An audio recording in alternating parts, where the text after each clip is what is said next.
Masks are an essential tool in After Effects. Professionals use them in motion design and visual effects all the time. Learn how to start using them in your workflow with this short and easy tutorial.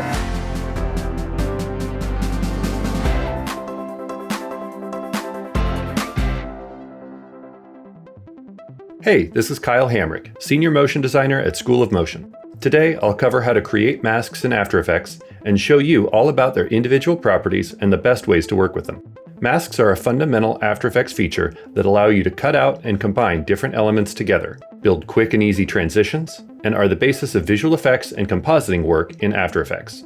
Let's take a look at what masks are and what they do, how to create them, the properties of masks and what each of them do, working with, transforming, and animating masks, and then I'll show you a few useful examples. If you want to follow along, check the link in the description and go snag the project files I'll be using in this tutorial. Let's get started. Masks in After Effects allow you to determine the visibility of specific parts of a layer.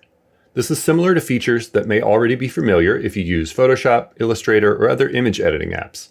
You can isolate an object in a photo or video, create a cutout, make shapes, or even insert your friends into their favorite music videos. Masks are created by drawing paths, like I'm doing right here, on any layer with a visual component. That is, anything you can create or import into After Effects that you can actually see in a composition.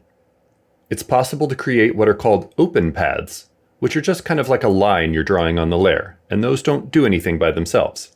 But when you close up that path, or draw a complete shape, you're creating a closed path, which will cut out a portion of the layer like this. When you do this, you're affecting what's known as the layer's alpha channel, which is kind of a secret invisible channel that determines the visibility of different portions of the layer, depending on what you do with them. This is the basis of what's called compositing, when you combine different elements together to create a new cohesive image or video. To create a mask, you first need to select the layer you want to apply it to. Then grab one of these shape tools from the toolbar right up here, which you can also cycle through quickly by pressing Q. Simply click and drag here in your composition viewer, and congrats, you've made a mask.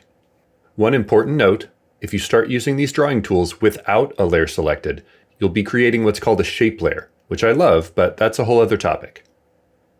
As you can see, your mask will draw from the top left corner, unless you hold Command or Control, in which case it will draw from the center. If you're drawing a rectangle or ellipse, holding Shift will keep all the sides equal, allowing you to make perfect squares or circles. Many times you'll need to draw something more organic though, and that's where the pen tool comes in. You may recognize this tool from Photoshop or Illustrator, and it works very much the same way here. Again, I need to make sure I select the layer, and then just click, click, click, click to make a shape here. To create rounded corners, I'll click and drag while creating these points. There are some variant pen tools up here for adding, subtracting, and modifying these path points. Pressing G repeatedly will cycle through these different modes. I've shown you how to create masks. Now let's see how they actually work. You can see I already have a mask on this layer, so I'll press the M key to reveal it on the timeline. The first property you'll see on the mask is the mode. This determines what the mask actually does. Add means you're seeing only what's within the mask. Subtract means you're seeing everything that's not within the mask. None is a useful mode for when you're working with a mask, but still need to be able to see the rest of the layer. These other modes really only come into play once you add multiple masks to a layer. So let's try that. But first, here's a cool pro tip. You can actually set these modes as you're drawing the mask by pressing the corresponding key before releasing your mouse click. If I draw a second mask on my layer, I'll make this one an ellipse. Notice that After Effects adds a new mask right here in the timeline as Mask.To. Since these modes are both set to add, I can see what's inside both of them. If I set the mode for Mask.To to subtract, now it's actually cutting away from my other mask. If I set the mode to intersect, now it only shows the area where these two overlap. Much like layers and effects here in AE, the stacking order matters. I'd encourage you to just grab an image, draw a couple masks, and explore this functionality to get more comfortable with it. If you are adding multiple masks to a layer, you're definitely going to want to keep them straight, right? You can rename any mask by clicking on the name and pressing Enter. and you can manually choose the color of each mask by clicking on its little color chip here. I'm going to delete this second mask and twirl open the remaining one so we can look at some of the other properties inside here. First is the path itself, which I'll talk more about in a minute. Next we have mask feather, which adjusts how hard or soft the mask edges are. This is measured in pixels and is centered on the path. So if I set this to 100, it's feathering 50 pixels inside the mask and 50 pixels outside. If you need to get really specific here, there's a special mask feathering tool that allows you to finesse this as much as you like. Mask opacity adjusts how opaque or transparent this individual mask is.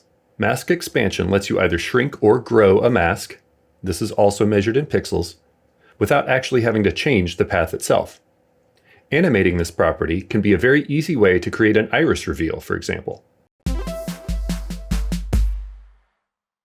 One very important thing about masks is that they always move and transform with the layer they're on. If you want to move the layer around on screen, but keep the mask in the same position relative to the rest of the composition, you can actually use the Pan Behind tool up here to do that. Pretty cool, right? In this case, though, I want to keep the layer itself in the same place, but move the mask around. To move the entire mask at once, you can click on either the mask's name or the mask path property here in the timeline. Notice how the points change from round when they're unselected to little squares when they're selected. We'll just move this around a little bit. And then, to free transform the entire mask, you can double-click directly on the path here. Oops, I missed the path, and that actually opened this up in the layer viewer, which can be useful sometimes, but right now that's not what I want. Let's go back to our composition viewer, and being very careful here, I'll double-click right on the path itself. Now you'll be able to move it around, as well as scale and rotate it. To close that out, double-click again, either directly on the path or anywhere outside of it. Often, you'll want individual control over one or more of these points, which After Effects calls vertexes. If I single-click anywhere just to deselect these, notice that they've gone back to round dots. Now I can individually select and manipulate a single point. To select multiple points at once, you can either hold Shift and click More. You can grab any straight path segment to move both of those points at once. Or you can actually drag a box around all the points you'd like to control and move them all at once. Since After Effects is an animation program, we can of course be making our mask change over time, which I can do by activating the stopwatch here on the mask path property to start creating keyframes. So maybe I'll start with this shape here, go forward a little bit, and then change a few points. I know maybe that's not the most exciting thing ever yet, but it's the basis of all the other masking work you'll do in the future, so it's good to get a handle on how all of this works.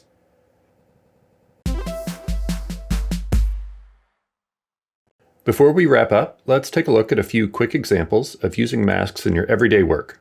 A vignette is a nice use case for a mask. They're a nice finishing step for many compositions and can help you direct the viewer's eye to a specific part of the frame. Let's go up to Layer, New, Solid, or you could press Ctrl or Command Y. I'm going to name this Vignette. And let's choose a color from our image, maybe like this very dark purple here. As you can see, it's not quite black. Now we have a solid covering the whole frame, which is obviously not what we want, but if we come up here to our shape tools, choose our ellipse and double click on it, it will actually create an elliptical mask exactly the size of our layer. This still isn't quite what we're going for, so let's come down here and we can either set this to subtract, or there's also this little invert button that will quickly invert your mask. Let's twirl this open, crank this feather up to about 350 or so. That looks nice. And maybe turn up the expansion just to nudge this out a little bit. That looks pretty good. I might open up the layer's opacity and turn this down just to maybe 80 or so. I could probably stop there, but sometimes it's nice to make your vignettes look a little bit more organic. So you can tweak these points a little bit, play with these tangent handles, just kind of fiddle with this until you're happy. There, I think that looks lovely. Another easy way to put masks to work for us is creating a quick little revealer with our image. Let's start off by just drawing a rectangle. I'm going to go ahead and zoom out a little bit so I can see more. And I'm just going to draw this one right here on the left half, and then this one over here on the right.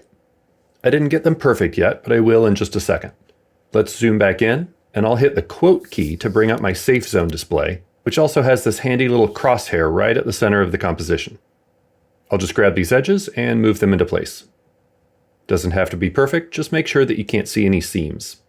Let's zoom back out and come down here, and let's name these appropriately. So we have left and we have right. Great. Let's maybe go to frame 10, open both of these up, keyframe the mask paths, move forward a bit, and you could either move the entire mask, or you could just grab one piece and slide it off to the edge. There we go. Again, you don't have to be super precise with this. Let's highlight our keyframes, press F9 to easy ease, and just take a look. There we go. We have a nice, quick little revealer. It is important to remember that these masks will move with the layer, so you wouldn't want to do this until your layer is definitely set in place. But this is a nice, quick, and easy way to wipe off the layer like this. Just by drawing your masks differently, you could make this angled, make it a little more complex, whatever works for your project. So that's the basics of masks in After Effects. Understanding how they work is an essential skill for any After Effects artist. And this is really just the beginning. They can actually do so much more than we have time for today. If the possibilities of compositing using these kinds of tools has really piqued your interest, you should take a look at VFX for Motion, taught by industry legend Mark Christensen. If you still need to master more of the fundamental After Effects skills like what we covered today, you should check out After Effects Kickstart, where Noel Honig gives you the ultimate intro to After Effects. Don't forget to hit subscribe to get more tips like what we covered today, and make sure to check the description if you'd like to download the project files from this video. Thanks for watching, and happy masking!